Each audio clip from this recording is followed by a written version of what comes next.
크zyszto프 키에로브스키 감독. 줄리엣 비노시가 이제 저걸 통해서 우리나라에서 이제 인기 있는 배우가 됐었고요. 그 감독의 대표작이라고 말할 수 있죠. 사랑에 관한 짧은 필름. 평점 짜기로 유명한 이동진 평론가가 5점을 주신 그런 영화죠. 사랑에 관한 짧은 필름은 원래는 드라마였대요. 미니 시리즈 드라마인 거지, 단편 드라마. 거기에다가 이제 조금 더 추가를 해가지고 영화가 된 거죠. 그래서 이 영화는 그리고 조금 상징적이고 의미를 생각하면서 봐야 돼. 이 영화를 너무 스토리에 집중을 하면서 서사에 집중을 해버리면 이 영화의 서사는 어쨌건 불법적인 행동을 옹호하는 것처럼 보일 수 있거든요. 근데 이제 그거를 이제 뭐 그냥 제가 저런 행동을 했으니까 나쁜 사람, 저런 행동을 한 나쁜 사람이 어떻게 행복이나 아니면 뭐 저 사람을 옹호하는 거냐, 그렇게 접근하면 안 돼. 그렇게 접근해서 볼 영화는 아니고요. 이 영화가 19세 소년이 건너편 집에 사는 한 여성을 훔쳐보는 것으로 영화가 진행이 됩니다. 이 영화는 그래서 그렇게 그 여성을 관음하는 것, 어떻게 보면 스토킹이죠. 관음하고 그 여성을 스토킹하는 하다가 그것이 그 하나의 관계 형성이 되는 그런 과정이거든요. 그래서 여기에서 지금 말하고자 하는 게 뭘지를 조금 더 보려고 하면서 보면 훨씬 더 흥미로운 영화가 될 거예요. 처음에 이 붕대를 감은 손목, 이 손목에 한 여인이 이 손목을 어루만지려고 하는데 다른 한 손이 이 손을 가로막습니다. 붕대를 감은 손은 뭐야? 상처 입은 손이에요. 이게 영화의 마지막 장면하고 연결이 됩니다. 저 영화 속에서 이제 상처 입은 한 사람이 이제 자해를 한 거지. 자해를 하고 자기 삶을 끝내려고 하는데 그 삶을 위로하려는 한 손길이 있어. 하지만 다른 여기 손을 보면 이제 할머니 손이잖아요. 경험 많은 다른 사람이 그걸 말린단 말이야. 사랑은 상처 입은 사람에게 공감하고 그 사람을 어루만지면서 그 사람 곁에 있는 걸까? 영화는 물론 다양한 해석을 할 수는 있어요. 근데 영화는 아니래. 이 영화는 사랑은 다른 사람에게 관심이 생기고 그 사람을 훔쳐보고 싶은 마음, 그 사람에 대해서 알고 싶은 마음으로 시작해서 결국 자기 환상을 완성해 가는 과정이 사랑이다라고 말하고 있는 것 같아요. 다른 사람의 상처를 들여다보고 다른 사람의 상처를 어루만져? 그런 거는 오만이다. 제 해석입니다. 영화는 그런 걸 말하고 있는 게 아닐까. 저는 잠깐 그런 해석을 해봤고요. 이게 영화의 마지막 부분인데 앞부분에서 나왔어요. 그렇다면 이 영화의 마지막 장면에 이게 다시 등장할 때, 이 장면이 다시 등장할 때 우리는 굉장히 저 부분을 집중해서 해석을 해야 되겠죠. 어떻게 보면 굉장히 의미 있는 부분일 거란 말이에요. 제 기준으로는 청년인데 영화의 설정상으로는 소년입니다. 19세니까요. 청소년이죠. 아직 성인이 되기 직전에 설정 자체가 19세라는 것도 의미가 있죠. 어떻게 보면 성장통을 겪고 있고 성인과 청소년의 경계에 있는 소년. 그 소년이 사랑을 배워가는 아니면 인간관계를 배워가는 애착을 형성해가는 그런 과정을 보여주죠. 그게 이제 하나의 오프닝이었고요. 그리고 여기 오프닝에서 이제 몇 가지 컷이 있어요. 하나는 엔딩 근처쯤에서 나오는 이 소년이 쓰러져 있고 그걸 위로하려는 여인의 모습이고, 또 하나는 건너편 집에 사는 한 여성의 모습입니다. 이 여성은 지금 카드로 약간 점을 보는 것 같아요. 약간 우리나라로 따지면 이제 화투점 보고 있는 거지. 아이고, 오늘 좋은 남자 만나겠구나. 오늘 만나는 남자랑 잘 되려면 노란색 속옷을 입고 나가야겠구나. 약간 이런 느낌.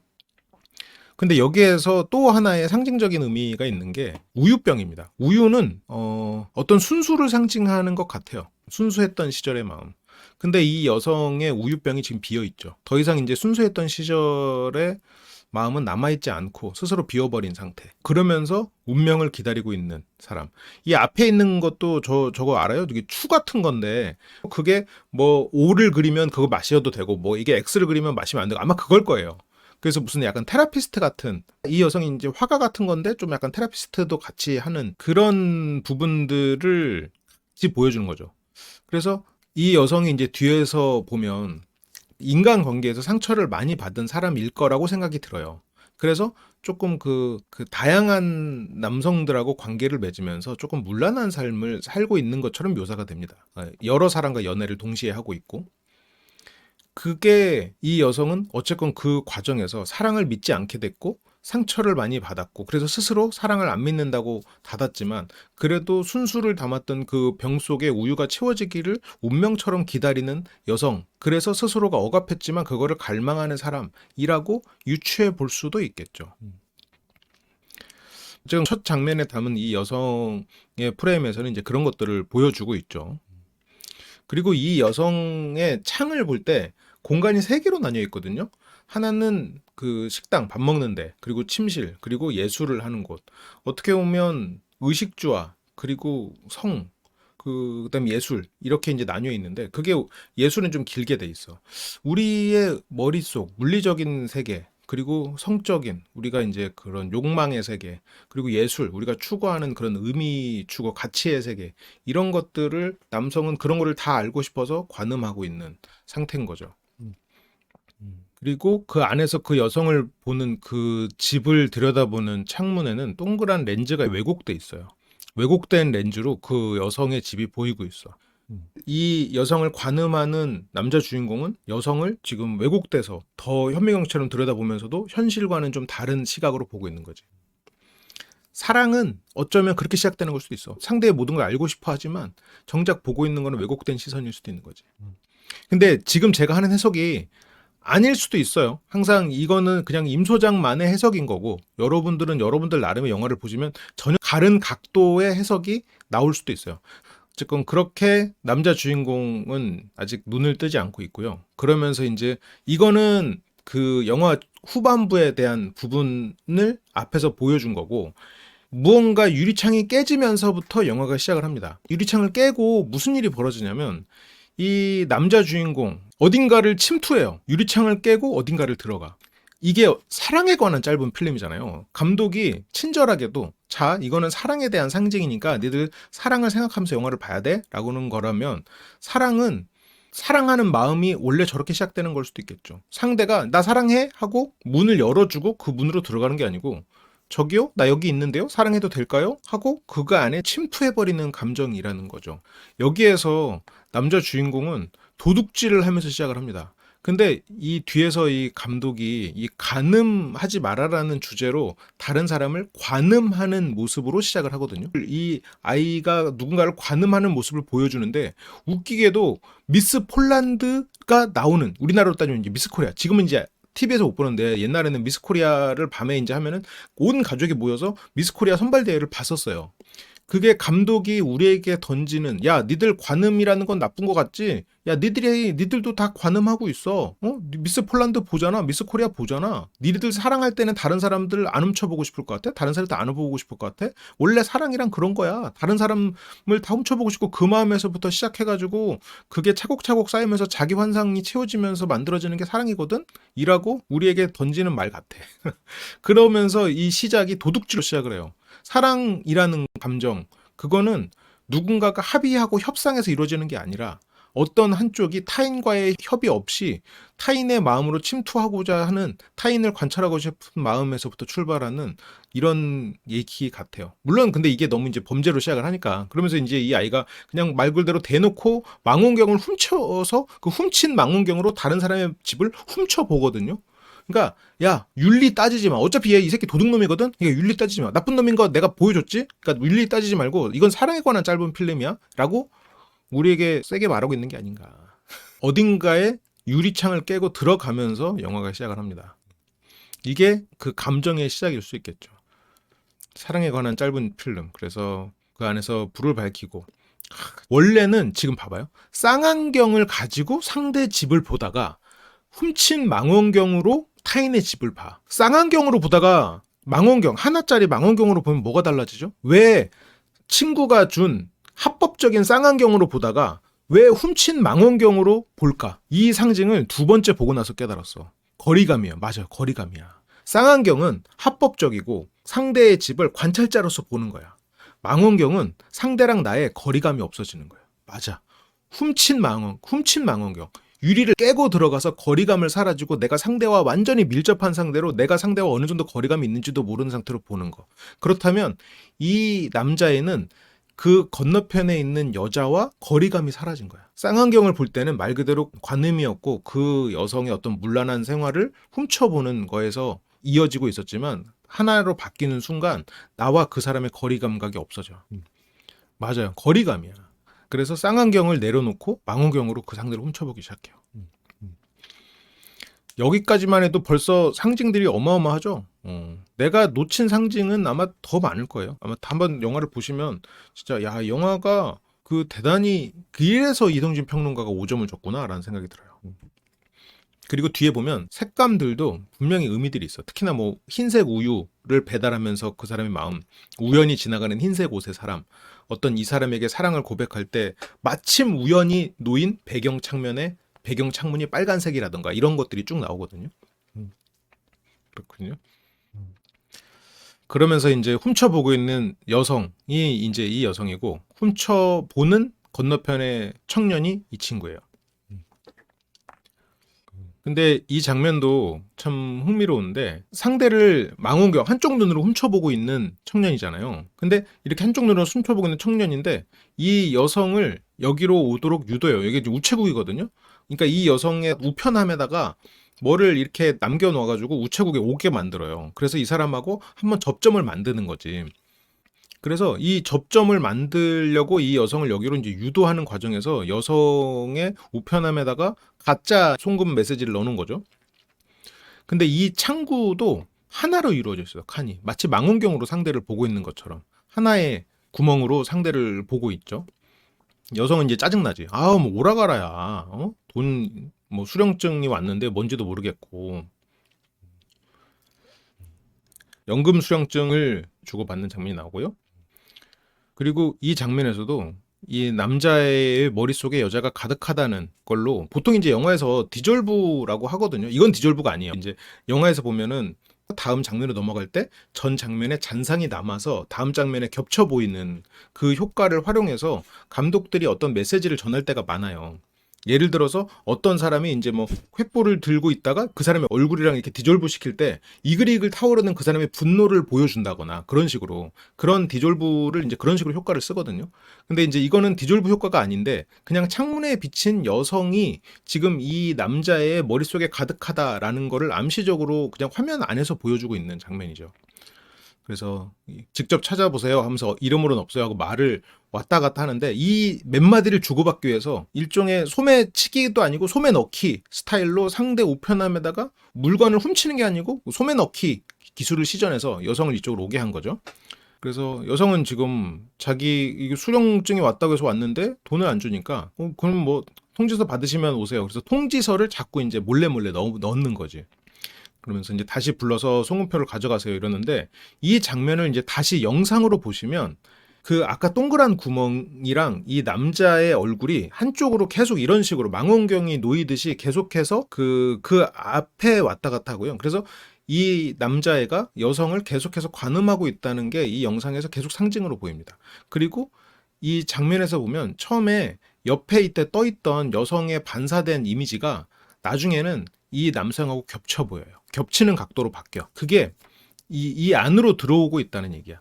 그 남자 머릿속에 가득했던 여성이 이 남자 안으로 들어오고 있는. 근데 그게 실제가 아니지. 살짝 비쳐 보이는 거니까 왜곡된 상대의 그 일종의 허상 혹은 뭐 동굴의 그림자, 상대의 그림자가 내 안에 들이우게 되는 그 과정인 거지. 내가 이 사람을 계속 훔쳐보고 그게 내 안에 들이우게 되는 그런 과정들을 이 우체국 씬에서도 이런 장치들을 통해서 우리에게 보여주고 있는 거죠. 그렇게 이제 송금표 가져가라고. 하지만 이제 여성은 짜증이 나죠. 아, 오라고 그래서 왔더니 돈도 안 주고 바쁜 사람 오라 가라고. 그리고 이 남자애는 언어를 공부하는 걸 좋아해요. 여기 남자의 집이에요, 다시. 남자애는 좀 배경 설명을 하자면 고아입니다. 이 집은 친구의 어머니랑 같이 살고 있어요. 친구는 지금 세계를 돌고 있고요. 고아로 자라서 좀 그 기본적으로 사랑이나 그리고 다른 사람과의 소통에 있어서 굉장히 미숙한 친구죠. 그래서 내가 관심 있고 좋아하는 사람을 소통에 대해서 열망이 있지. 하지만 소통을 어떻게 하는지를 몰라. 그래서 많은 언어를 배우려는 목적으로 이런 식의 공부를 해. 소통을 공부하는 거야. 언어를 배움으로써. 그러면 소통에 대한 갈망은 있지만 정작 인간과의 소통에 대한 경험은 부족한 그런 상태라고 볼 수 있죠. 그러면서 여기서 이제 데스냐, 데스냐오 뭐 이런 단어들을 계속 이제 읊조리면서 언어 공부를 하는데 정확히 저게 무슨 뜻인지는 모르겠는데 약간 주문처럼 외우고 있어. 그때 친구 엄마가 야 TV에서 미스 폴란드 한다. 그러니까 우리나라로 따지면 야 미스 코리아 한다 미스 코리아. 그때는 미스 코리아가 전 국민의 가장 그 핫한 프로그램 중에 하나였어요. 옛날에는 연예대상 이런 거 이상이었어. 그러면서 여기에서 그러니까 이 당시에도 이제 미스 폴란드도 비슷한 거겠죠? 야 미스 폴란드 한다. 근데 여기서 이 아이는 공부 중이에요. 언어를 공부하고 있었죠. 근데 이제 조금만 보고 하렴. 관음이 추천되는 상황이야. 야, 공부보다 관음이지. 이걸 이제 관음이라고 딱 말하기 애매하지만. 저는 앞집 여자 관음할래요. 약간 이런 아이러니를 지금 보여주고 있죠. 어떻게 보면 이 감독은 사랑이 관음으로 시작되는 것을 너희들이 비판할 자격이 있느냐라고 우리를 뭐라고 하는 것 같은데. 그래서 조금만 보고 하렴 하면서 이 미스 폴란드를 보고 있죠. 친구 어머니가. 친구 어머니는 여기에서 그냥 평범한 중년 여성처럼 나와요. 그러니까 어떻게 보면 미스 폴란드도 만약 우리나라와 비슷하다면 안 본 사람이 없을 거야. 전 국민이 보고 있을 거야. 그거를 해맑게 니들도 보고 있잖아. 지금 이 여성이 남자애를 보면서 같이 보자라는 시선을 던지는 거지만 지금 우리한테 던지는 시선 같죠. 야, 니들 이 남자애 뭐라고 할 자격 있어? 사랑이 그런 거 아니야? 니들은 뭐 저렇게 바라보고 싶지 않은 사람을 사랑한 적 있어? 바라보고 싶고 상대를 알고 싶은 그 마음에서부터 출발하는 게 사랑 아니니? 라고 우리에게 내가 하는 말 아니고 이 얼굴은 웃으면서 우리에게 어떤 메시지를 던지는 게 아닌가? 그래, 네 사랑은 뭐 순수하냐? 순수한 그것만이 사랑이라고 할 수 있냐?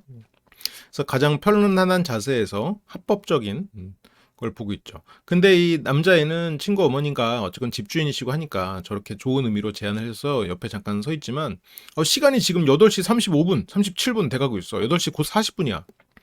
이를 어쩌지? 8시 40분에는 가야 돼. 왜냐면 곧 알람이 울리거든.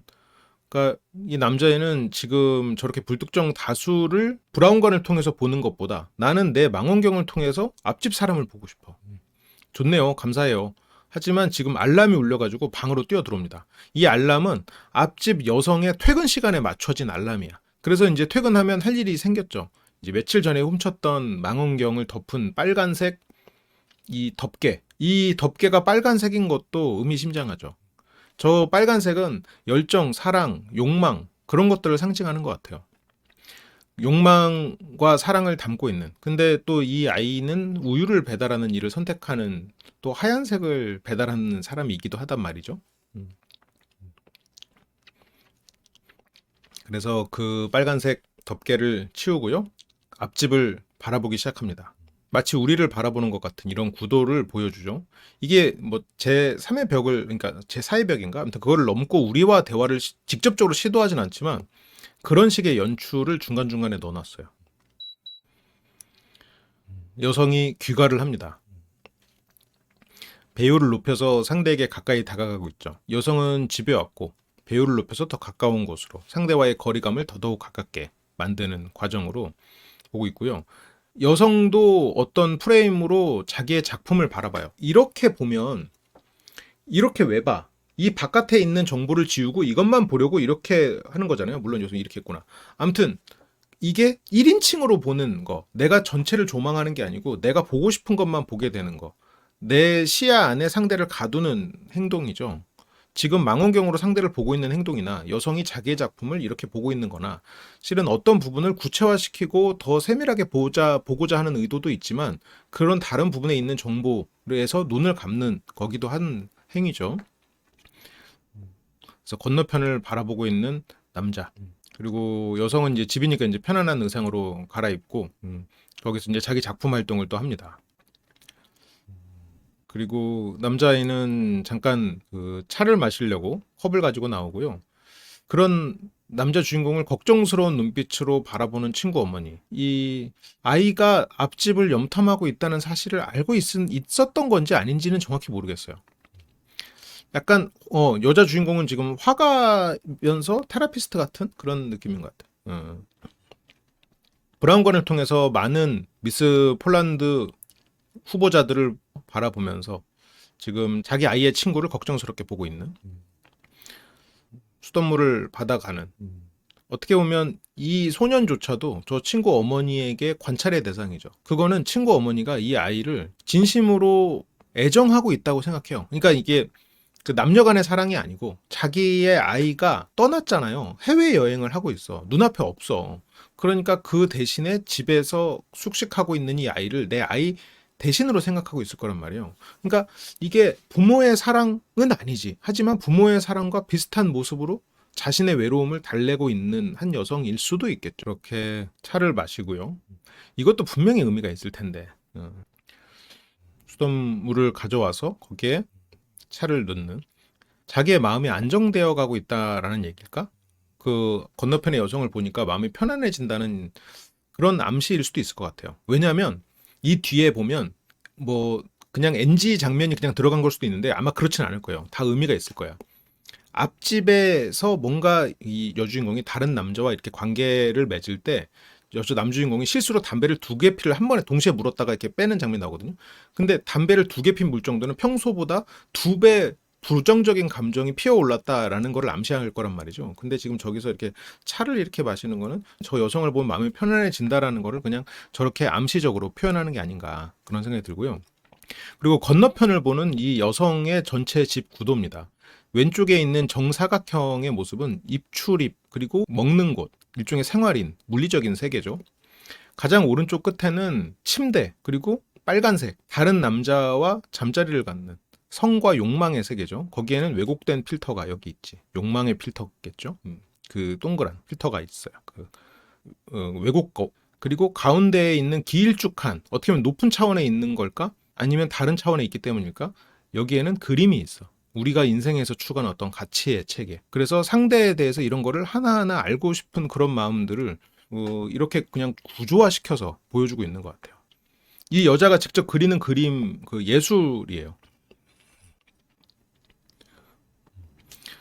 그래서 이 구도는 근데 막상 이제 영화를 안 보신 분들은 한번 보시면서 그 임 소장이 말했던 거에서 이 부분이 더 있었네. 아마 보시면 더 새로운 게 또 더 추가될 수 있겠죠. 그래서 소녀는 여주인공이 밥을 먹을 때 같이 빵에 뭘 발라가지고 여주인공이 밥 먹는 시간에 맞춰가지고 같이 밥을 먹습니다. 우유를 꺼내고 저기서 이렇게 막 그 뭐야 이렇게 추 같은 걸로 저게 이렇게 뭐 딱 멈출 때 먹으면 몸에 좋고 뭐 이제 그런 뭐 미신 같은 거 있잖아요. 진짜 같은 그런 거지 뭐. 그렇죠. 창 프레임으로 보이는 모습으로 보는 게 어떻게 보면 우리가 이제 TV 화면으로 보는 그 미스 폴란드를 보는 모습하고도 연결돼 보이죠. 구두가 식탁 위에 있는 것도 참 흥미롭고, 먹는 거 하나에서도 운명을 생각하는, 인생에서 운명을 추구하고, 그리고 여전히 순수한 사랑을 꿈꾸면서도 자신을 성적으로 꾸미는 것으로 상대의 마음을 얻으려고 하는. 그리고 먹는 것은 어쨌건 필요하니까. 인간으로서 본성은 순수함을 간직하면서도 성적으로 이성을 유혹하는 그런 것들을 또 가지고 있어야 된다라는 얘기일까?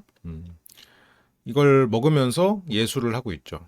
근데 이게 또 흥미롭게도 이 가운데가 선이 그어져 있어. 먹으면서 예술을 꿈꾸는 형이 상학적인 부분과 먹을 것들과 그리고 배설 그리고 이 옆에 성적인 곳에서 활용되는 그런 형이 하학적인 부분들을 나눈 걸까요? 영화의 서사에 어떤 의미를 갖진 않는 것 같은데 이런 구도 설정 같은 것들이 좀 재밌죠.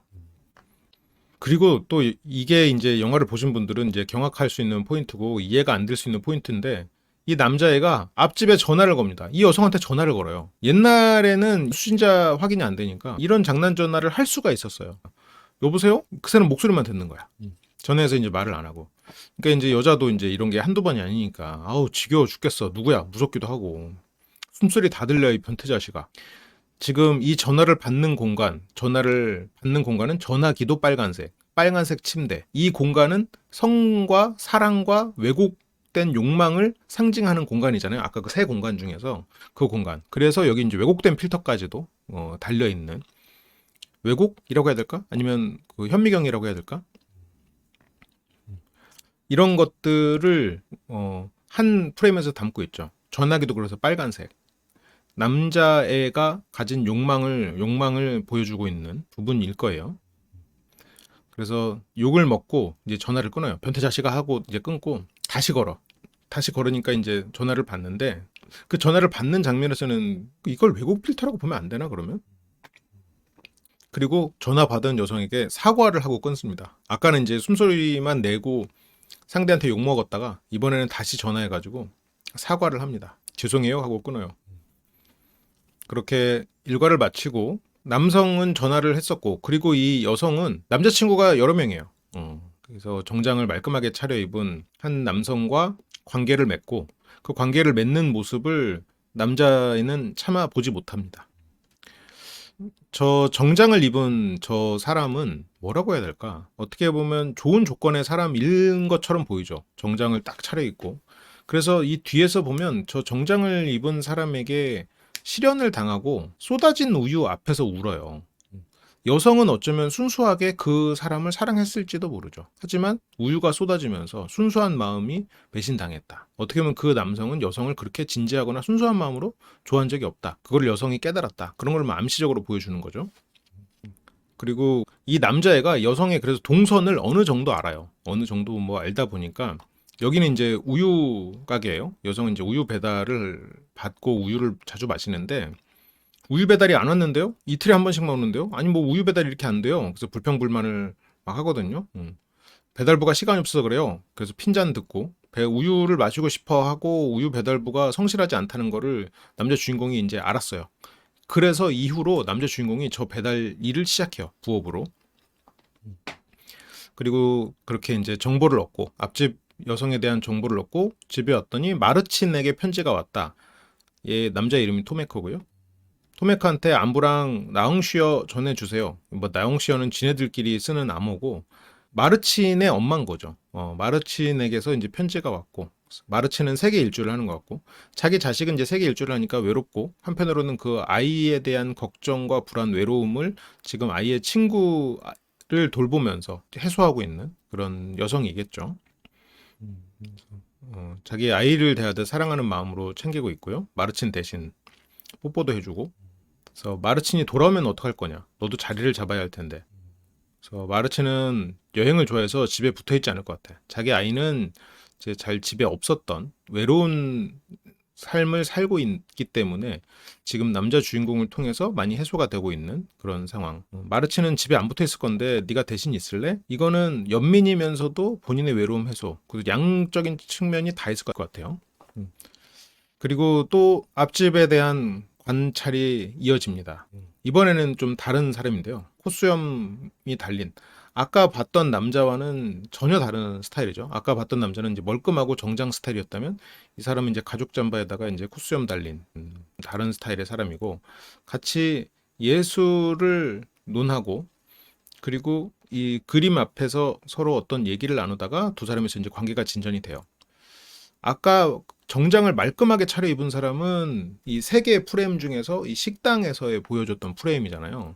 그러면 그 식당은 뭐예요? 먹는 곳은 어떤 의식주, 조건, 물리적인 부분에서 이 여성을 충족시켜주는 남성이었을 가능성이 높겠죠. 그런 거에 대한 암시일 가능성이 높겠지. 정장을 말끔하게 차려입고 그 여성과의 관계가 되는 부분이 그 물리적인 영역이라면. 근데 이 사람하고는 지금 보면 그래도 예술가 있는 어떤 인생에서 가치를 논하는 그런 쪽의 남자인 거고, 이 여성이 추구하는 그 한 사람은 조건이 좋고, 한 사람은 어떤 이 인생의 가치에 대한 대화가 되는, 뭐 이제 그런 사람들이라고 그냥 우리가 이제 뭐 상상해 볼 수 있는 거죠.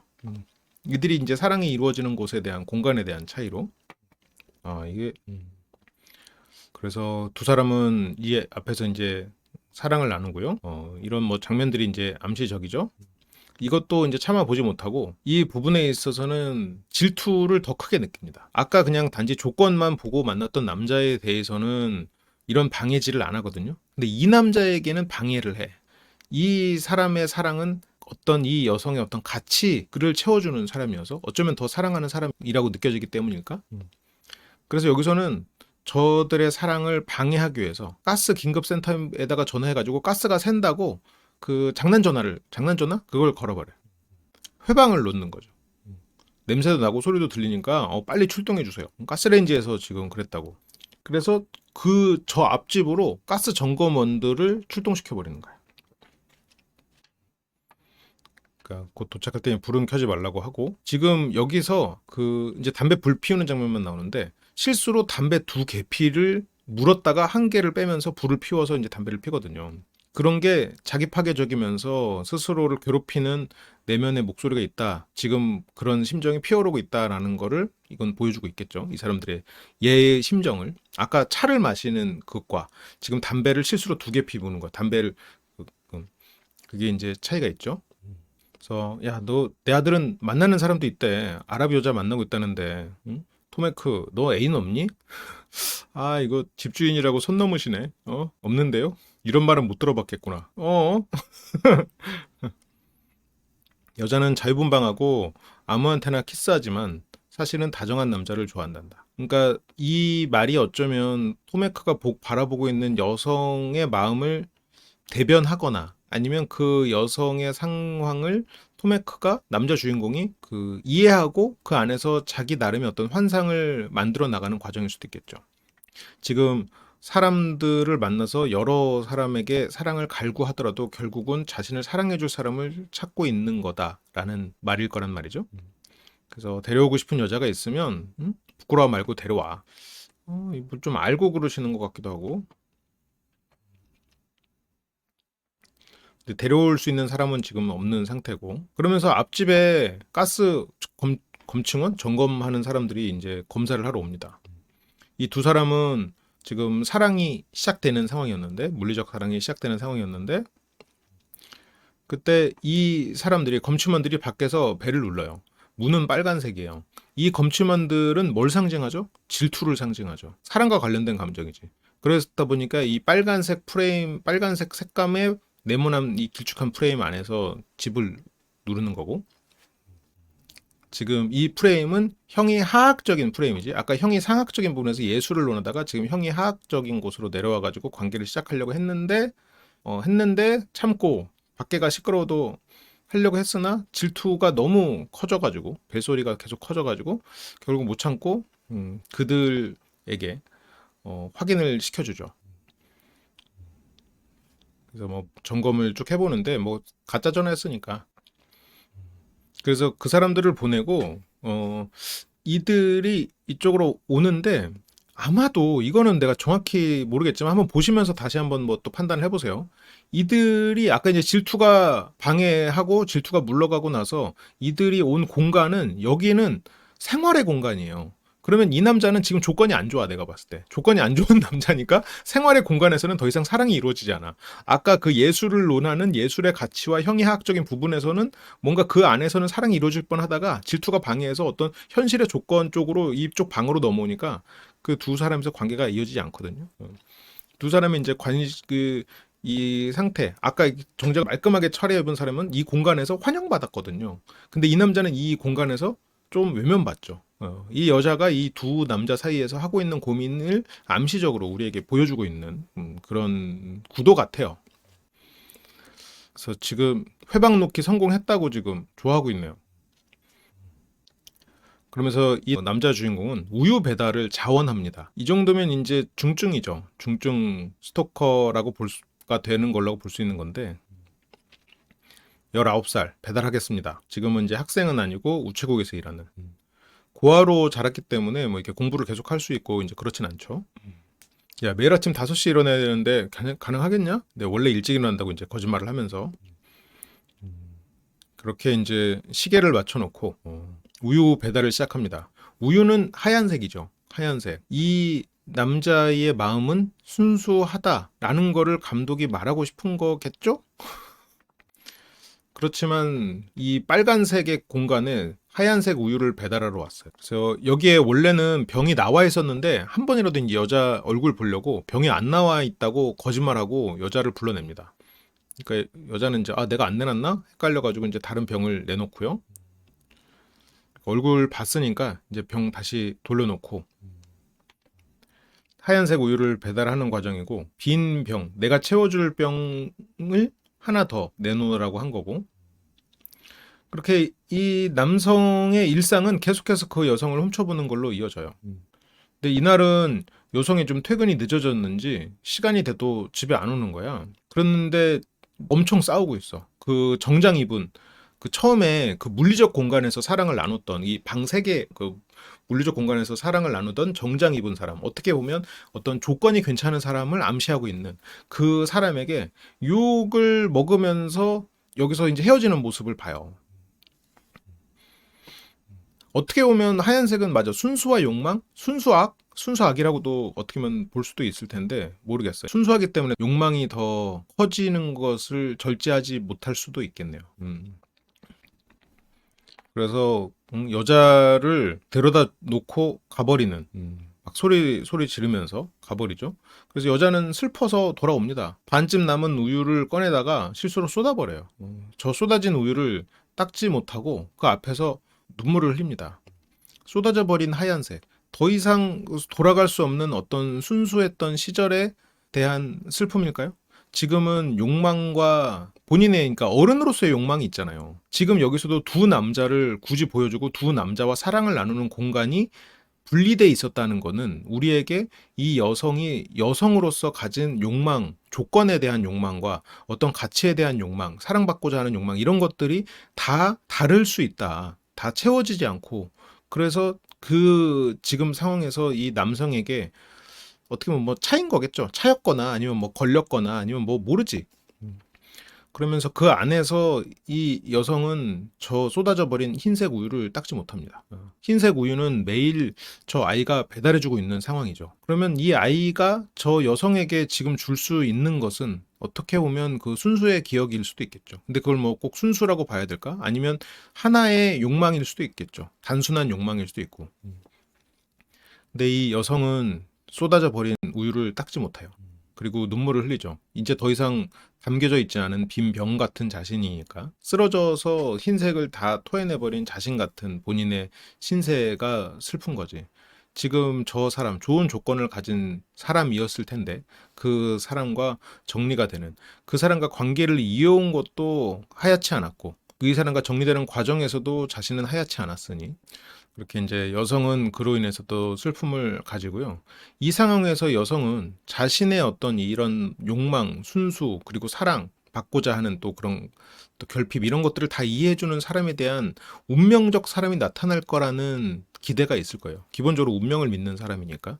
그리고 이 상황에서 그런 운명적 사랑이 나타나서 자신을 위로해 주기를 바라지. 그런데 이 영화에서의 엔딩을 다시 좀 미리 말씀을 드리면 진짜 엔딩에서는 여성이 이 장면의 자신을 위로하는 것을 환상으로 봐요. 그렇다면 환상 속의 남성이 누구든 결국 자기를 누군가가 위로해주고 있고 나를 알아준다라는 환상이 결국은 사랑을 완성시키는 거야. 누군가가 나를 알아준다는 환상.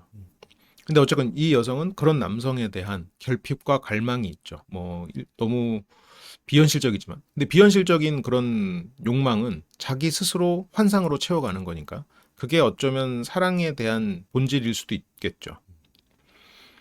그렇게 여주인공을 바라보고 있고요.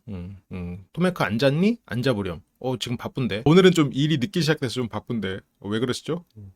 근데 무슨 일 있니? 그러면서 좀 슬퍼하니까 그 집주인 아주머니가 이제 사람들은 왜 울죠? 라고 집주인 아주머니가 걱정해 주니까 토메카가 물어봐요. 근데 사람들이 왜 우는지조차 모를 정도로 지금 백지 상태야. 인간과의 소통이나 어떤 애착이 형성돼 본 적이 없는. 그러다 보니까 이 여성에게도 지금 삐뚤어진 접근 방식을 시도하는 거죠. 우체국으로 오게 하고, 그리고 이 사람을 훔쳐보고. 한 번도 사람과 제대로 관계를 맺어본 적이 없으니 인간에 대해서 어떤 관심이 생기고 그 관심을 계속해서 이어가면서 이 사람에 대한 마음이 커져가는 과정을 처음 겪은 거야. 어떻게 보면 그 애착이 인제야 형성되는, 애착이 형성된 적이 없는 사람이 애착을 맺어가는 방식이지.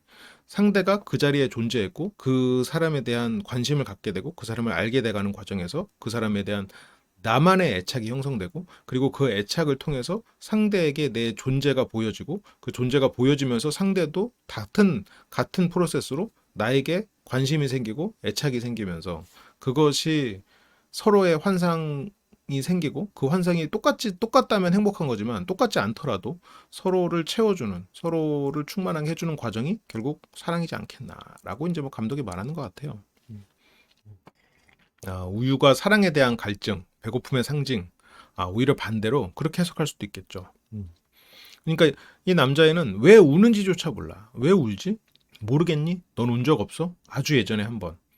일단 회피적인 게 굉장히 강한 친구죠. 자기의 감정을 한 번도 들여다본 적이 없는. 그래서 혼자 남겨졌을 때, 고아가 됐을 때, 뭐 이제 그때 울었다는 거죠. 그래서 사람들이 우는 이유는 아주 다양하지. 누군가 죽었을 때, 버림받다고 느껴질 때, 그리고 여기서가 이제 중요한 말이겠지. 더는 참을 수가 없을 때. 뭘요? 상처 받았는데도 살아가야 하는 게. 풀어줄 방법은 없나요? 내 아이가 치통을 앓았을 때 다리미 전원을 꽂고 예열하고선 어깨에 대고 있었지. 치통은 곧 잊어버렸단다. 무시무시한 방법이군요. 지금 무슨 얘기냐면 자기 아들이 이제 치통으로 아프니까 다리미로 이제 다른 데를 찢어버렸다는 거야. 그러니까 이제 치통으로 아픈 건 모르고 여기 뜨거우니까 하고 치통 아픈 게 잊어졌다는 거죠. 누군가가 상처로 슬플 때 다른 상처를 줌으로써 그 상처를 잊게 만드는 거. 조금 왜곡돼 있지. 누군가 사랑으로 아픈 사람은 새로운 사랑을 하는 것도 방법이다라고는 생각할 수 있겠지만, 그래서 여기서 남자 주인공이 이 가위로 이렇게 손가락 사이 왔다 갔다 하는 그걸 해요. 그래서 결국은 눈을 감고 하다가 자기 손을 찔러. 그래서 피가 한 방울 나요. 손을 다치게 해. 그만큼 이 아이는 지금 마음이 아픈 거야. 자기의 마음, 저 사람이 우는 것을 보고 얘의 마음이 아파. 그러면서 자기 고통을 잊고자 하는 시도를 하고 있는 거죠. 근데 저 피가 또 빨간색이야. 지금 빨간색은 사랑, 욕망 이런 것들을 지금 상징하는데 지금 울고 있는 저 사람을 보면서 내 마음이 아픈 과정이 하나의 사랑으로 시작되고 있는 거죠. 고요. 그래서 이게 쏟아진 우유, 비어버린 병. 하지만 그 병을 지금 이 아이가 선물하러 가고 있죠. 그러면서 남들이 안 볼 때 또 수령증을 또 갖다 집어넣어. 우체국으로 또 오게 하고 싶은 거야. 그쵸. 우체국으로 또 오게 하고 우체국으로 왔어. 저 기억하죠? 당연하지. 매일 보고 있는데. 그러면서 이제 온 게 없다. 고 하면서 지금 와가지고 이렇게 몇 마디 나누고 싶어가지고 자꾸 오게 하는 거야 지금. 또 실수라고? 그러니까 이제 여자도 이제 이 남자애는 이 여자를 보면서 그냥 좋아. 얼굴 보니까 너무 좋은 거야. 근데 이 여자 입장에서는 지금 뭐야? 얘네들 일처리 병신 같네? 여기 너네들 책임자 불러와. 책임자 불러와. 이게 남자애도 지금 당황했어. 제가 아니고 다른 사람이요? 지금 근데 여자 입장에서는 당연한 요구를 하고 있는 거죠. 근데 이제 남자의 입장에서는 이 여자와 이렇게 몇 마디 나누고 또 가고 또 몇 마디 나누고 이게 될 줄 알았죠. 근데 지금 우체국에서 이제 관리자 입장에서는 이 여자가 사기꾼 같은 거예요. 송금표를 조작해 와가지고 돈을 받으려고 하고 있는 시도를 하고 있는 그런 사기꾼으로 생각을 하고 이 여자는 오히려 여기서 수모를 당하고 쫓겨납니다. 그쵸. 실제로 어떤 감정이든 어떤 관계든 거래가 필요할 수 있죠. 송금표가 갔으면 돈을 줘야지. 근데 이 아이는 송금표를 주고 돈을 줘야 된다는 사실을 몰랐어. 그 관계에는 거래가 필요하다는 것을 어쩌면 사랑도 하나의 거래일 수 있다는 것에 대한 인지가 없었죠. 아까 보여줬던 두 남자, 특히나 첫 번째 조건이 좋은 조건의 남자는 일종의 거래에 가까운 사랑의 모습을 보여주는 사람일 가능성이 있겠죠. 그러면서 여기서 이제 당황을 하거든요. 여자 입장에서는 송금표를 받았으니까 온 거고. 그러니까 이 남자애는 난처해. 어른들의 거래의 법칙을 몰랐거든. 사랑에도 거래가 존재한다는 걸 몰랐거든. 이 사람을 보기 위해서 이 사람과 어떤 거래가 존재한다는 걸 몰랐지. 그게 이제 어떤 뭐 돈을 꼭 주고받는 게 아니어도. 그러면서 여기서 이제 뭐 여성이 사기꾼이라고 생각하고 이 사람들이 막 욕을 해. 그거 탁 찢어버리고. 그래서 이 여자는 이제 슬프죠. 좀 억울하지. 그렇게 해서 쫓겨나는데 이 남자애가 그건 너무 미안한 거야. 자기가 몰랐거든. 자기는. 물론 당연히 이 영화 내내 이 남자애는 문제가 큽니다. 처음부터 도둑질부터 시작했어요. 근데 이 남자애가 쫓아와가지고 말씀드릴 게 있다고 하면서 처음부터 돈 없었고 제가 다 송금표 넣었다고. 그러면서 이제 사실대로 얘기해요. 왜 그랬니 너? 당신을 보고 싶어서요. 저 황당하죠. 그래서 날 보고 싶었다고요? 그러면서 어제 울고 있었잖아요. 라는 얘기를 하면서 여자를 불러 세워요. 그래서 이 남자가 자기를 훔쳐보고 있었다는 거를 알아요. 깨달아. 말을 해주니까. 창문으로 훔쳐봤고. 그러니까 이 여자는 이제 무섭기도 하고 짜증나기도 하고 자기가 이 아이 때문에 이런 수모를 당했다는 사실이 화가 나죠. 그래서 이제 꺼지라고 하고 이 남자에게 이제 욕을 하고 갑니다. 그렇게 이제 이들 사이에서 대화는 이런 식으로 마무리가 되고요. 그러면서 이 아이는 이제 알람이 또 울리니까 알람이 울리면 뭐 해야 되죠? 망원경으로 상대를 바라봐야죠. 근데 이제는 여성이 알고 있어. 여성이 훔쳐보고 있다는 사실을 알고 있죠. 그래서 그 남자아이가 더 잘 훔쳐볼 수 있도록 침대를 그 더 잘 보이는 곳에다가 딱 배치를 하죠.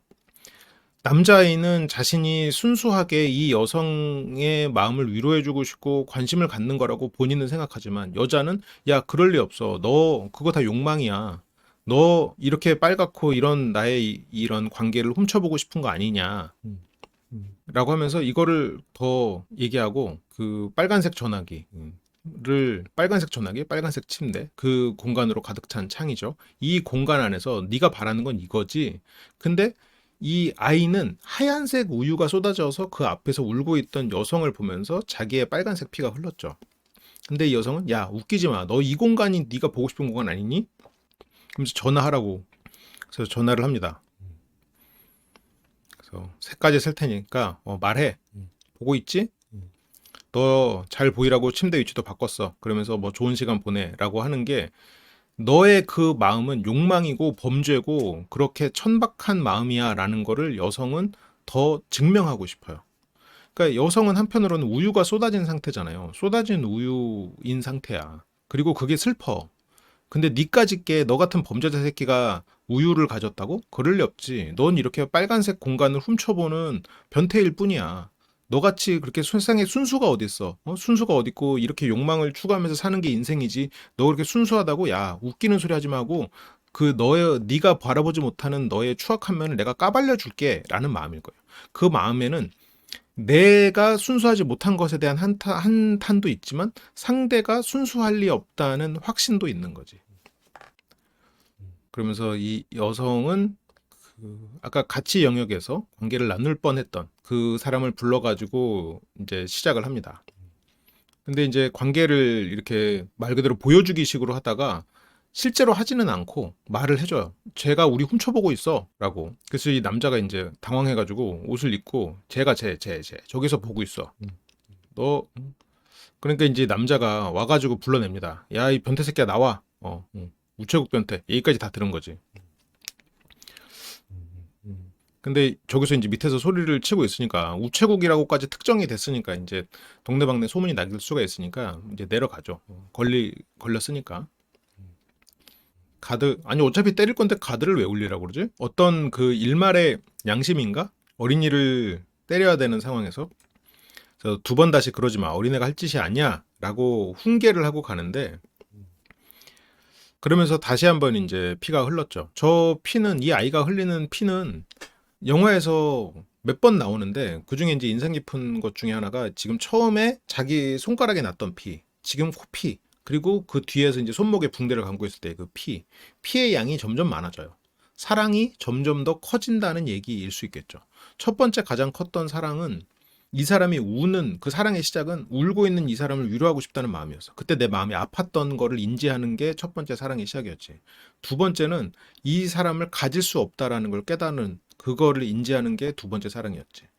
그래서 여기서 이제 이걸 덮고 있는데 그런데 이 영화가 보여주는 프레임을 제가 이제 라스베가스를 떠나면을 그 예수의 삶, 마리아의 모습에 대한 어떻게 보면 상징일 수 있다라는 거를 이제 영화 분석을 하면서 곳곳에서 몇 번 얘기를 했었죠.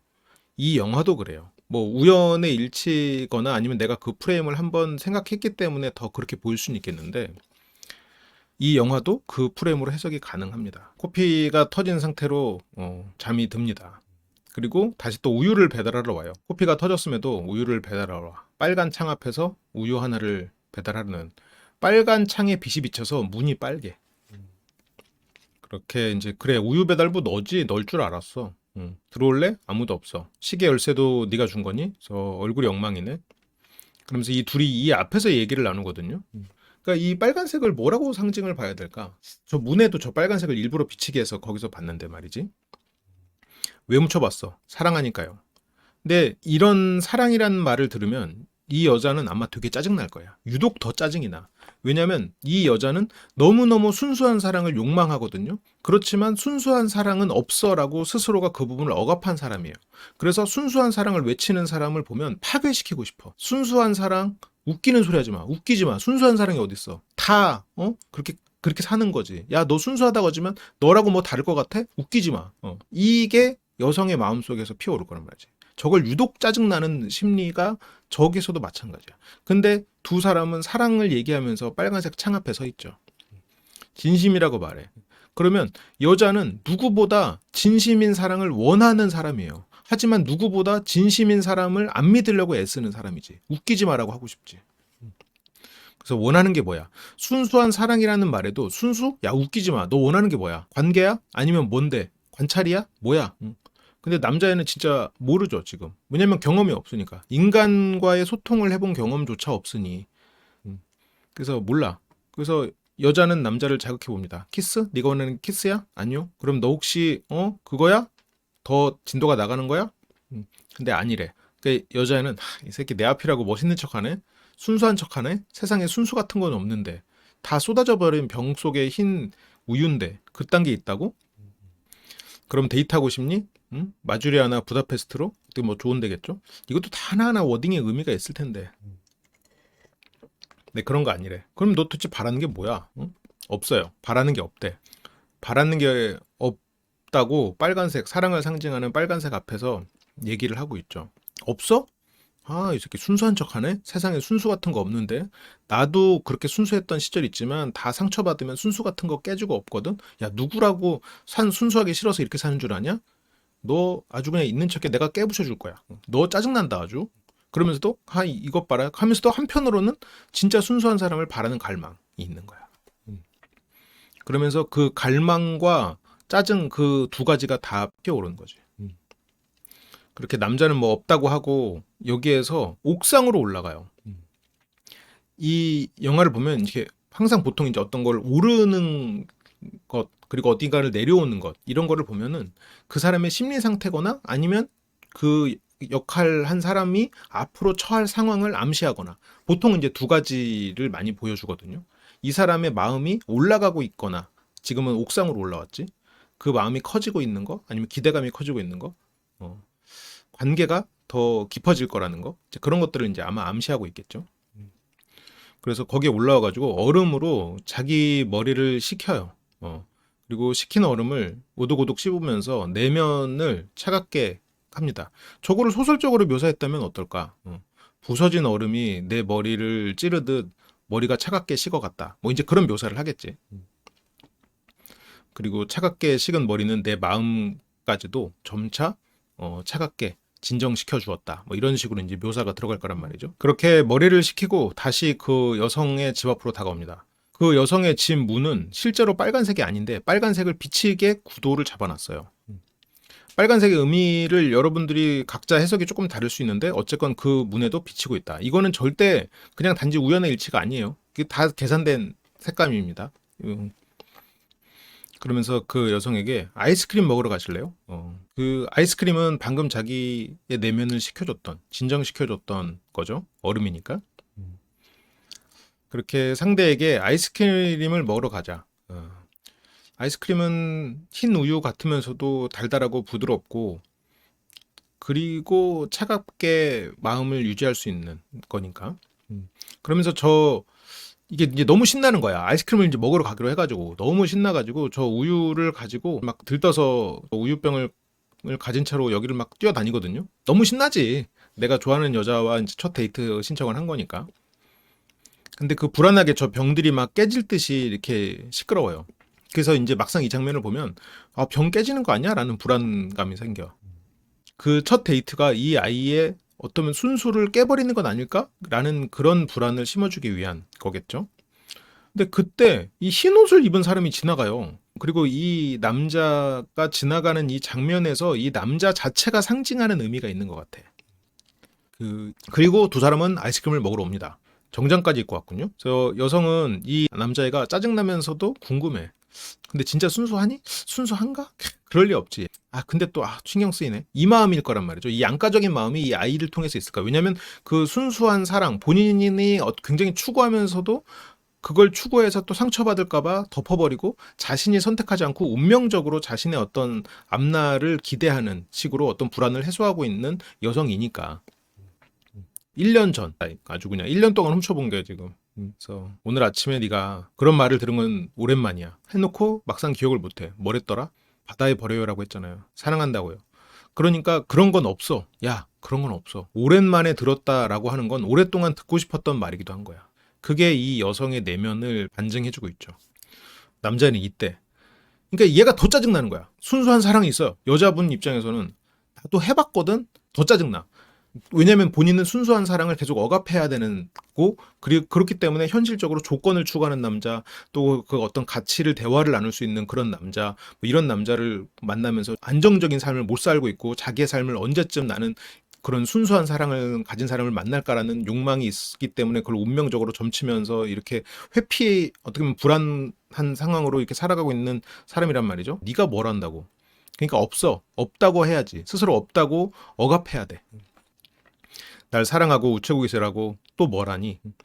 그러면서 언어를 공부해요. 이 남자애는 소통에 미숙하기 때문에 소통을 공부해. 소통에 대한 경험이 없기 때문에 굉장히 소통하고 싶어. 그래서 언어를 공부해. 그 언어도 뭐 다양한 언어를 공부해. 불가리아어. 근데 왜 공부하니? 근데 이제 고아원에 있을 때 불가리아 애들이 있었거든요. 그러니까 이런 것이 굉장히 소통에 미숙하고 경험이 부족한 애구나라는 거를 암시하고 있죠. 불가리아 애들이랑 친해지기 위해서 불가리아어를 공부해. 그러면서 영어랑 프랑스어까지. 경험이 없으니 형식으로, 공부로 그걸 채워가려는 거죠. 그러면서 뭐 이탈리아어까지 공부한다고. 요즘엔 포르투갈어도 공부하고요. 연애, 이게 모쏠들이 뭐 연애 학개론 뭐 이런 거 이제 책 외우는 약간 그런 느낌이죠. 인간과의 소통을 못하고 외롭기 때문에 세계 다양한 언어, 내가 그 사람의 언어를 알면 그 사람과 소통이 될 거라는 착각, 그런 상태인 거지. 그래서 너 참 이상한 애구나. 응? 그러면서 이제 기억력이 좋대. 뭐든 다 기억한대. 태어났을 때도 기억하니? 그런 것 같대. 그러면서 부모님도 기억해? 부모님은 기억 못해. 그러면서 혹시 그 남자 기억나니? 작년 가을에 왔던 마른 남자 있잖아. 빵이나 우유를 가져오고 짐을 가져갔었죠. 작년 가을에도 어떻게 보면 진정한 사랑이 있었고 그때 실연이 이 여성에게 또 한 번의 큰 상처였었겠죠. 그래서 작년 가을에 그 남자는 날 떠났고 돌아오지 않았어. 근데 여기서 이 남자애가 저 그분 좋아했어요. 여기서 여자가 나도 계속 훔쳐보면서 저 남자는 참 괜찮은데? 라고 생각할 정도면 지금 그 남자가 이 여성과 맺었던 그런 애착이 진짜였고 괜찮은 사람이었다라고 볼 수 있죠. 근데 지금 그런 괜찮은 남자가 떠났네? 라고 하면 이 여성이 성인이 돼서 순수를 잊었다가 다시 한번 순수한 사랑을 했던 상대일 수 있겠죠. 그래서 오스트리아에 갔다가 호주로 갔지. 호주로 갔다고 하니까 호주요? 하면서 편지를 가지고 있어요. 그 남자가 이 여성한테 편지를 보내고 있었어. 그 편지를 중간에서 안 전해줬어. 그분한테 온 건지 몰랐어요. 그러니까 이 여자도 어떻게 보면 진짜 사랑했던 사람이고 그 사람이 날 떠난 또 날 떠났네라는 생각에 새로운 사람들과 그냥 관계를 막 맺으면서 그 허탈함, 상처를 채우고 있었는데 다시 뭐 또 다른 상처를 다른 상처로 다른 고통으로 채우는 것처럼 이 사람에게 실현당한 고통을 다른 사람과의 그냥 시간으로 채우고 있었는데 알고 보니까 그 사람이 호주에서 나한테 그래도 편지도 보내고 이러고 있었어. 그런데 여기서 그래서 이 여자가 순간적으로 화를 내거든요. 이게 이 자식이 지금 스토킹하고 가스 신고하고 막 우체국에서 나를 그렇게 수모를 주고 편지까지 훔쳐? 이건 도둑질이야. 아니 지금 도둑질 정도의 범죄는 계속 저지르고 있는데요. 그러면서 이젠 아무 상관도 없지만 여기에서 어쨌건 작년에 만났던 사람이고 그렇게 괜찮은 사람이고 편지까지도 받아 보낸 사람인데 이젠 아무 상관도 없지만이라는 거는 이 여성이 어쩌면 이거는 조금 추가적인 해석일 수도 있는데 자기 혐오에 빠져 있는 사람일 수 있습니다. 이렇게 괜찮은 사람 내가 뭐 이제 와서 연락한다고 만날 수 있겠어? 그 사이에 뭐 이 남자 저 남자 만나면서 이렇게 시간을 막 보냈는데 내가 그럴 자격이나 있겠나? 이젠 아무 상관없어 라고 회피해버리는 상황일 수도 있겠죠. 그러면서 뭐 친구는 없니? 그러니까 이 여성은 이 남자에게 양가적인 감정은 더 커졌어. 더 화가 나고 더 불쌍하고 지금 두 가지를 다 느끼고 있거든요. 친구 없니? 친구 한 명 있는데 지금 멀리 있어요. 유엔군으로 시리아에 갔대. 그 친구 집에서 하숙하는데 건너편에서 훔쳐보고 그러면서 이 애가 다 술술 불어.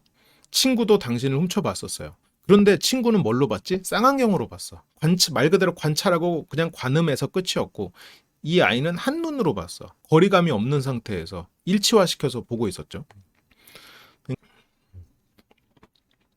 그래서 친구한테 들었어? 떠나기 전에 쌍안경을 주면서 당신 방을 보여줬어요. 이거는 락강의 그건가요? 타인의 욕망을 목망한다? 뭐라고 하면서 나흥쉬어 나이스한 엉덩이에 쉬운 여자를 줄여서 나흥쉬어 이거에 대한 이게 이제 그 친구랑 부르던 암호 같은 거지. 이 여성을 부르는. 그러니까 이 여성은 이거에 대해서 이제 연민과 짜증이 있다가 그 분노 쪽이 저 말을 들으면서 더 커졌겠죠. 아이스크림을 먹으러 왔는데 아이스크림이 없대. 그러면서 이제 레드 와인을 마십니다. 레드 와인은 부글부글 끓는 감정이겠죠. 그러면서 그 손을 보면서 그 손을 잡을 때도 저렇게 운명을 점치고 손을 어루만지면서 저길 봐. 저렇게 하는 거야. 어루만질 땐 저렇게 하는 거야. 남들처럼 해야 돼. 사랑도 학습이고 타인을 통해서 사랑을 배우는 거다라는 거를 말하고 있는 거겠죠. 그러면서 이 집에 돌아가는 와중에도 또 운명을 점칩니다. 이 여성은 굉장히 수동적이고 본인이 직접 선택을 하면서 일어난 일에 대해서 부정적인 일들이 많이 일어나서 본인이 선택하는 것 자체를 두려워하니까 저렇게 자꾸 점을 치고 있는 상태겠죠. 근데 상처가 두려우니까 계속 새로운 상처로 그 상처를 잊으려는 시도를 해버리고 있는 상황인 거고. 저 버스 타면 우리 집 가고 놓치면 각자 가자. 아우, 저 버스 무조건 타야겠는데? 그래서 그런데 이제 이 버스가 그냥 가거든요. 하지만 가다가 멈춰. 버스도 빨간색. 정류장도 빨간색. 저 버스는 이 두 사람의 앞으로의 시간을 보여주고 있고요. 그렇게 멈춘 빨간색 버스를 타고 여성 집에 들어옵니다. 그래서 여성이 이 남자애를 집으로 데려와서 나는 좋은 사람이 아니야. 이런 선물도 나는 선물 받을 자격도 없어. 그래서 아까 자기를 사랑했던 좋은 사람의 편지도 의미 없다고 말하는 거예요. 이 여성은 상처가 크기 때문에 자기 혐오가 있고 새로운 관계를 맺을 때도 확신을 갖고 맺지 못해. 누구보다 순수한 사랑을 바랬기 때문에 상처가 커서 더 이상 새로운 사랑에 대해서 시작을 못하고 그래서 가벼운 관계를 맺고 가벼운 관계를 맺다 보니까 계속해서 또 상처가 나고 그 안에서 혹시 내가 순수한 사랑을 잊어서 그런가? 아니야 아니야 세상에 순수한 사랑은 없어 라고 덮어버렸는데 이 새끼가 내 앞에서 순수한 사랑을 논해 이렇게 된 거죠. 내가 좋은 사람 아닌 거 알잖아. 그래도 제 마음은 변하지 않아요. 뒤쪽의 배경도 빨간색. 지금 마음속에 사랑 혹은 욕망이 불타오르고 있는 상황이죠. 그거를 이 장면이 조금 뭐랄까 신기한데 건너편에 친구 어머니가 이 방에 들어와서 저걸로 보고 있어. 여기서 벌어지는 일을 보고 있고 여성은 나에 대해 또 뭘 알지? 남자들이 오면 어떤 걸 봤어? 사랑을 나누셨죠. 그래서 한 번 봤는데 이제는 안 봐요. 근데 여자는 사랑은 없었어. 내가 뭘 했지? 말해봐. 그걸 묘사하기 시작합니다. 옷을 벗었고, 옷을 벗겼고, 그리고 같이 침대나 바닥에 눕거나, 아니면 하면서 부엌에서도 많이도 봤네. 그래서 눈을 감았고, 가끔은 뭐 손을 들어서 머리를 감싸 안았고, 아주 세세한 묘사를 하고 있죠. 그러면서 이 여성은 보여줘 하면서 자기와 관계를 유도합니다. 그거를 건너편에서 친구 어머니가 보고 있고요. 타인의 욕망을 욕망하는 것, 어떻게 보면 평범한 사람을 상징하는 것 같았던 이 여성도 지금 저 부분을 관음하고 있죠. 젊은 자기 아들의 친구의 관계를. 근데 이거는 뭐 관음의 목적은 아니었을 거라고 생각해요. 여자랑 관계해 본 적 없고. 그럼 날 보면서 자위한 적이 있냐고 물어봐요. 근데 거기에서 예전엔 했지만 지금은 안 한다고 해. 그래서 예전에는 욕망의 대상이었지. 나이스한 엉덩이에 쉬운 여자라고 명칭되고 쌍안경으로 볼 때는 이 사람을 보면서 자유해하던 때야. 지금은 이 사람이 슬퍼할 때 위로하고 싶은 마음이 생긴 상태야. 이 사람을 욕망하던 관계에서 이 사람을 공감하는 단계로 넘어오기는 했어요. 그래서 지금은 안 한다는 말이 이제 그래서 나오는 거거든요. 순수한 사랑, 너의 그런 잘못된 믿음을 깨고 싶어. 너 혼자 그렇게 고고한 척해? 웃기지 마. 그런 거 없어. 그래서 이 남자애는 지금은 진짜 너만 생각한다. 그래서 이 여성은 남자를 유혹합니다. 가운 안에 아무것도 안 입었다고. 그렇군요. 그러면서 이제 그 조금 더 세밀한 묘사를 하고, 내가 지금 아주 그냥 그렇다고. 그래서 이 남자애를 이렇게 유혹을 하고요. 그러면서 이 남자애가 굉장히 흥분하는 장면으로 이어지거든요. 거기서 이제 그 주체 못하는 그런 흥분이 터져 나와요. 그래서 이 여자애가 벌써 했니? 지금 혼자 그런 거야? 그러면서 여자애가 말해요. 사랑은 이게 다야. 이 어떻게 보면 인간의 어떻게 보면 그 육체적인 원초적인 부분이잖아요. 저것도 사랑의 일부지. 사랑하면 당연히 관계하고 싶고 이 사람 보면 흥분하고 이 사람 보면 그렇죠. 그런데 이 여성은 저게 다라고 하고 있어. 그런데 이 감독은 그러면 무슨 말을 하고 싶은 걸까?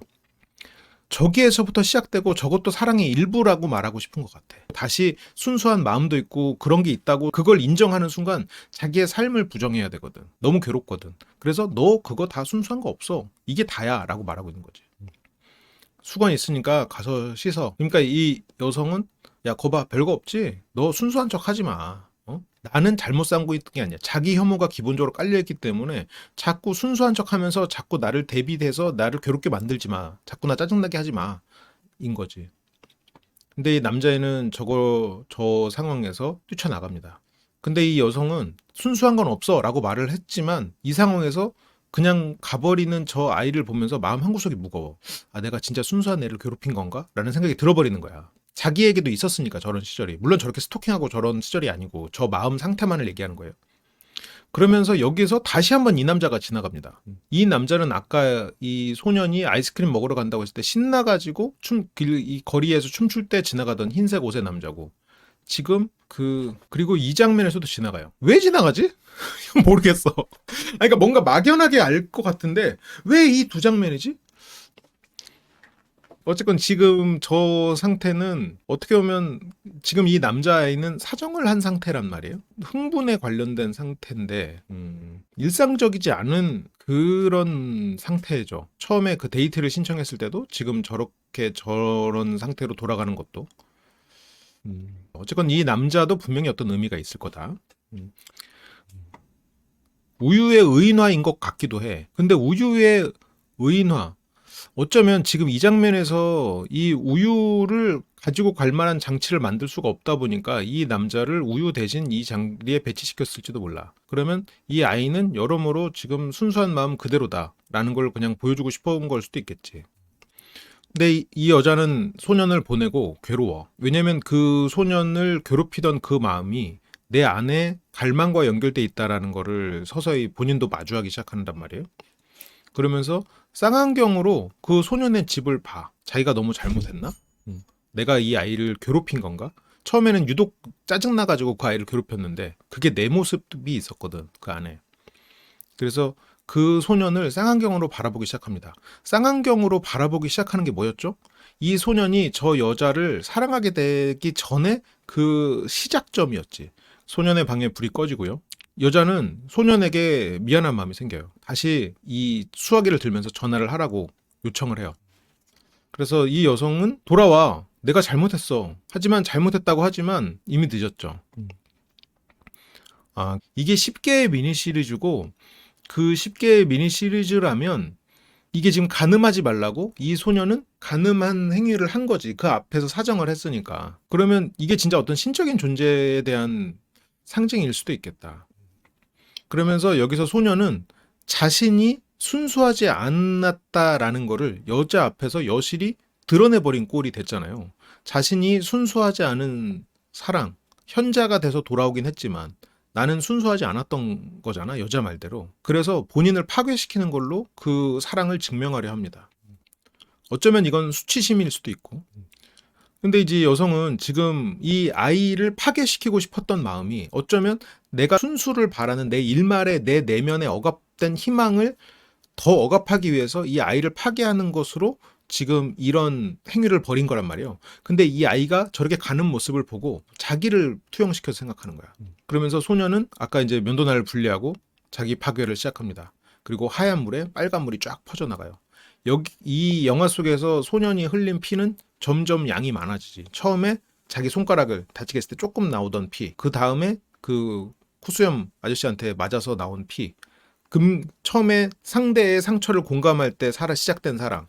이게 이룰 수 없는 사랑이라는 걸 깨달았을 때, 그 갈망이 커질 때. 그러니까 상대의 슬픔을 공감할 때 시작된 사랑, 상대를 더 갈망하게 될 때 생겨난 사랑, 그리고 이 상대와 내가 어떤 욕망을 달성했을 때 느껴진 그 커진 사랑. 이것도 하나의 사랑인 거지. 근데 이 장면이 그러니까 굉장히 아이러니한 거야. 소녀는 자신에게 수치심을 갖고 자기를 파괴하는 장면이지만 한편으로는 사랑이 커지고 있는 상황이라고도 해석이 되는 거죠. 간음 속에 관음이 포함된 거냐 아니냐가 이 감독이 던지고 있는 하나의 큰 화두 같기는 해요. 관음을 간음에 포함시켜야 되느냐 마느냐. 그것을 지금 관객들에게 던지고 있는 화두 같아. 그렇게 이제 빨간색 피가 번지고요. 소녀는 기절합니다. 그래서 이 영화에 대한 해석은 지금 제가 하고 있는 해석이랑 완전히 반대로 해석이 가능해요. 그리고 다른 관계를 하던 남자친구 중에 한 명이 찾아와서 막 문을 두드리는데 여자가 안 열어줘요. 나 없다고 생각해. 이제 더 이상 이제 외로움을 해소하기 위해서 그 무언가 사랑은 순수한 사랑은 없어. 어차피 이게 다니까 관계하면서 쾌락 통해서 이렇게 서로 시시콜콜한 얘기하고 이런 관계 맺는 거 이게 사랑이지. 근데 쟤는 진짜 목숨을 걸고 이런 순수한 사랑이 있나? 나도 예전에 이랬는데 라는 생각하면서 나 없다고 생각해 하면서 거리를 둬버리죠. 그리고 지금 이 여성의 마음에 사랑할 준비가 돼가고 있는 거야. 지금 쌍안경은 사랑하기 전의 행위거든요. 근데 여기서 이제 병원에 실려가요. 그래서 여자는 저게 설마 남자애가 실려간 건지는 모르고 그 집을 그 위치로 추적해가지고 찾아냅니다. 그 집의 문을 두드리니 어두운 복도에 빛이 들어와. 그 여성의 얼굴에 이제 빛이 들어오죠. 이 영화를 왜 마리아의 상징이라고 해석할 수 있을까? 물론 저는 뭐 종교가 없기 때문에 잘 모릅니다만 어떤 사람이 순교하는 과정에서 세상 사람들에게 손가락질 받던 창렬하고 욕먹던 사람이 그 순교 과정에 한편으로는 동참하고 그 사람으로 인해서 어떤 사랑을 깨닫는 과정이란 말이죠. 지금 그것이 이 영화를 통해서 보여지고 있는 부분도 있죠. 그렇게도 충분히 해석이 가능한 프레임이 존재한다. 그래서 이게 좋은 영화들은 이게 재밌어. 다양한 해석을 가능하도록 영화 속에다가 만들어 놨거든요. 그래서 저 때문에 깨셨나요? 이 집의 젊은 남자가 하면서 뭔가 하는데 이미 알고 있죠. 이 주인 아주머니는 알고 있어. 맞아요. 우리 집에 코트를 두고 갔어요. 코트를 전에 주러 왔는데 그 맨발로 산을 오른 누군가 같은 그런 느낌이죠. 그 사람에게 신발을 가지고 오는 것 같은. 그 집에 들어와서 자신을 봅니다. 이게 이 행위가 내가 처음엔 이 사람에게 관심이 있었지만 어느 순간 이 사람이 되어서 나를 바라보는 거잖아요. 나를 바라보는 이 사람의 시선에 동참하기 시작해. 어떻게 보면 진정한 공감이지. 나를 바라보기 시작하는 거야. 그래서 병원에 있어. 많이 아픈가요? 심각하진 않아. 며칠? 아니 몇 주 정도. 언제 올지 몰라. 그 시간 동안 어떻게 보면 혼자 있는 시간 동안 사랑이 커져. 사랑은 상대를 관찰하고 상대에게 연민을 느끼고 상대에게 갈구하게 되고 욕망하게 되고 어느 순간 이 상대가 아닌 내 안에서 사랑이 커져가. 혼자만의 시간으로 이 사람에 대한 환상이 함께 곁들여지면서 그 사랑이 완성되는 그런 과정으로 해석할 수도 있고. 방금 우리 집에 왔었어요. 압니다. 아마 제가 상처를 줬나 봐요. 찾아가지 마세요. 돌아올 테니까. 그분은 부활하실 겁니다. 기다리세요. 여기서 웃기다고 생각하겠지만 당신을 사랑했어요. 이 주인 아주머니는 다 알고 있었구나. 여기서도 지금 남자 주인공이 어때? 고하잖아. 야, 그러면서 이 망원경으로 당신을 봤어요. 어디서 훔쳐왔겠죠. 훔쳐온 거지. 이 알람 시계는 8시 반에 당신의 스케줄에 맞춰져 있는 상대에게 맞춰가면서 상대를 더 관심을 가지고 그 사람의 일상으로 들어가는 거. 이렇게 표현하면 사랑의 모습이긴 하죠. 나는 늙어서 바라는 게 없지만 옆방에 아무도 없으면 무서워요. 그러면 이 여성이 남자애를 통해서 바라는 건 외로움의 해소기도 하죠. 전화로 그의 소식 물어도 될까요? 우리 집엔 전화기가 없어요. 있던데? 없다고 말하고 보내네요. 그러면서 이제서야 그의 이름을 알아요. 토메크 그 사람의 이름을 알고 그 아이에 대한 마음이 혼자서 키워가요. 그러면서 다시금 운명을 이렇게 또 점치는 그런 장면이 나오고 또 누군가는 우유를 배달하고 있죠. 그리고 우체국에 와도 근데 그래서 이 여성은 계속 그 남자애를 기다리고 있어요. 여기서 줄을 왜 그었어? 이 말이 모르겠어. 이게 중의적으로 쓰이는 것 같아요. 왜 그었어? 라는 말이 그 아이에게 줄을 왜 그었어? 손목에다가 선을 왜 그었어? 라는 그런 말처럼 순간 들렸어. 그래서 지우려면 말을 하고 지워야지. 하지만 말하지 않고 이제 지워버렸으니까. 우측에서 일하던 젊은 청년 어떻게 됐나요? 손목을 그었어요. 그래서 그 아이를 계속 기다리고 있는 상황이죠. 이 프레임도 계산된 프레임이겠지? 마치 그 창 같은 느낌이야. 그러다가 전화가 와. 전화가 와서 토메크인 줄 알고 토메크 하면서 말 좀 해봐 이러면서 자기의 마음을 막 고백하거든요. 널 찾아다녔어. 병원도 찾아다니고 꼭 말해주고 싶었어. 네가 맞았다고. 뭐가 맞은 거야? 본인이 틀렸다는 얘기잖아. 네가 맞았다면. 너는 순수한 사랑이었다? 순수한 사랑은 존재한다? 라는 걸 말하려고. 근데 순수한 사랑이라고 해도 어쨌건 그런 물리적인 관계를 해야 되잖아. 근데 또 물리적인 관계만 요구하는 사람들 때문에 이 여성은 상처받아 왔고 또 그 상처를 사랑은 없고 물리적인 관계만 존재하는 것으로 자기를 위로해 왔지. 상처를 상처로 덮는 인생을 살아온 거예요. 아, 세계의 창 빨간 동그라미. 그런데 막 여기서 네가 맞았어 하면서 막 그 마음을 고백하는데 잘못 걸린 건 아니고 그냥 잠깐 통화가 잘 안 됐던 거야. 막다 맞아요. 그냥 혼선돼 가지고 그랬던 전화지. 그래서 토메크가 아니었어. 아무도 듣지 못하는 혼자만의 공허한 외침을 한 거지. 그래서 또 여기서 그 아이가 오나 안 오나를 계속 보고 있는데 지금 빨간 택시가 와서 누군가가 내리죠. 자꾸 그 사랑하는 마음이 커져가고 있다는 것을 보이고 있죠. 빨간색 침대 위에 흰색 이불. 그렇게 우유를 배달을 받는데 그 배달을 그 어머니가 해. 돌아왔나요? 아니요. 아직. 계속해서 관찰을 하고 있고요. 심지어 커튼이 쳐집니다. 근데 거기서 두 사람의 실루엣이 발견돼. 그래서 그 사람이 온 걸 보면서 안도한 표정이 지어져요. 부활한 토메크를 보면서 마리아가 행복을 느끼는 거죠. 그 사람을 계속 관찰하고 어느 순간 처음에는 나에게 돌을 던지는 인간 중에 한 명일 줄 알았는데 정말 순수하게 그 순수함을 간직한 존재로서 나를 위해서 자신을 파괴하는 희생을 하신 분이 돌아왔어. 그래서 그 분을 보면서 안도하는 상황인 거죠. 돌아왔는지를 확인하러 옵니다. 근데 아까 첫 장면에서 손목이 나오죠. 그게 이 장면이야.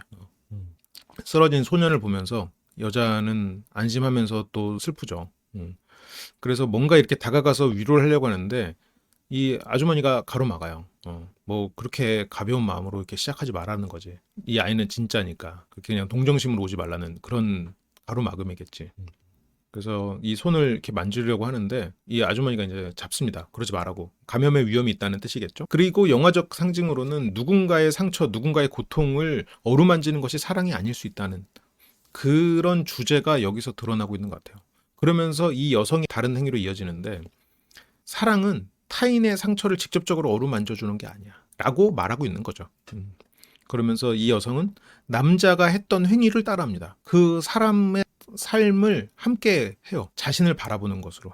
그리고 거기서 환상이지만 진짜로 자기를 바라봐.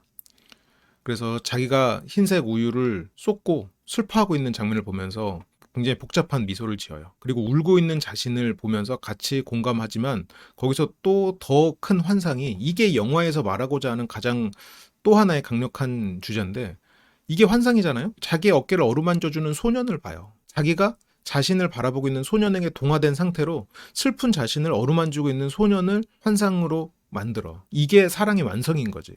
어떻게 보면 이 감독이 말하고자 하는 건 따뜻하면서도 굉장히 냉소적이지 않나? 그렇게 소년에게 위로받고 있는 자신을 보는 거죠. 망원경을 통해서.